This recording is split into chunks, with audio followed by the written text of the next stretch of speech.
আগের ভিডিওটা যেখানে শেষ হয়েছে তার পরদিনের ভিডিও এটা। মন্দিরে গেছিলাম পুজো দিতে, যেহেতু কাল আমার ওটি।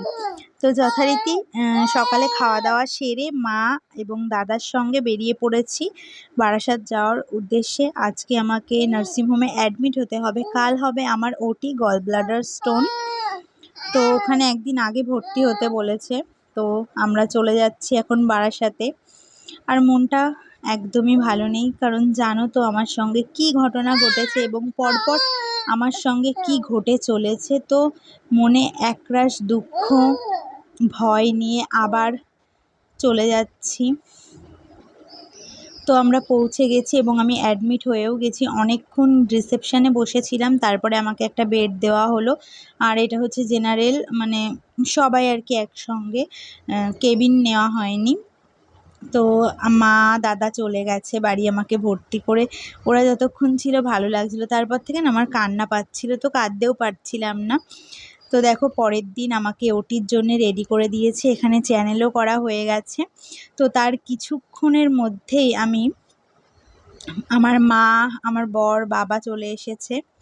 তারপরে হঠাৎ করে কেমন পাল্টে গেল দেখো, আমি কিন্তু বাড়ি চলে এসেছি। এটা তার কয়েকদিন পরের ভিডিও। আসলে সেদিন আমার ওটিটা হয়নি, কারণ ওখানে আমার মন থেকে সায় দিচ্ছিল যে সেদিন আমার পিরিয়ড ডেট ছিল, বাট মিস হয়ে গেছিলো। তো আমি ভাবছিলাম যে কিছু একটা হবে হয়তো, কোনো কিছু।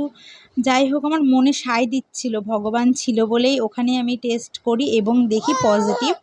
তো ওখানে ডাক্তার সবাইকে জানানো হয় এবং ওরা আমাকে ছুটি দিয়ে দেয়। তারপরে ওখান থেকে ওই রাতে আমি বাড়ি না এসে সোজা গেছিলাম অরিন্দম স্যারকে দেখাতে। আমি যাকে মানে আমার পুরো প্রেগনেন্সিতে দেখিয়েছি, অরিন্দম মজুমদার ডক্টর, রেণুকা নার্সিংহোমে। ওখান থেকে দেখিয়ে স্যারকে সব কিছু জানিয়ে ওষুধপত্র নিয়ে তারপরে বাড়ি চলে এসেছি। সেই কয়েকটা দিন যে কেমন কেটেছিল। আর এটা দেখো অ্যালোভেরা গাছের ফুল হয়, প্রথমবার দেখলাম। দিদাদের ছাদে সেদিন বড়ি দেওয়া হচ্ছিল, তো মার সঙ্গে আমি গেছিলাম। আর এটা ছিল আমার প্রথম ভ্যাকসিন। তো এইবার হচ্ছে এটা হচ্ছে হাটখোলা ছিল, তো ওখানে ভ্যাকসিন দিতে গেছিলাম। এটা হচ্ছে বয়েজ ক্লাব, আমার বৌদিকে নিয়ে গেছিলাম, মনাও গেছিলো, আর ও ভয় পাচ্ছিল, যেতে চাইছিল না। তো সব ভিডিওগুলো আমি করে রেখেছিলাম, সেই মুহূর্তে আর ছাড়া হয়নি। তো ভাবলাম এখন একে একে ছাড়ি। আর আমার ভাবা মানে কি বলবো, 9 মাসে 6 মাসে একটা করে ভিডিও দিই, রেগুলার তো দিতে পারি না, যেহেতু এখন আমার পুচকুকে সামলাতে সামলাতে আমার দিন চলে যায়। আমার পিকলুটা যদি দেখে আমি একটু মোবাইল নিয়ে কথা বলছি, তাহলে তো ব্যাস হয়েছে। এখনও ও আমাকে কথা বলতে দিচ্ছে না, মানে আমার এই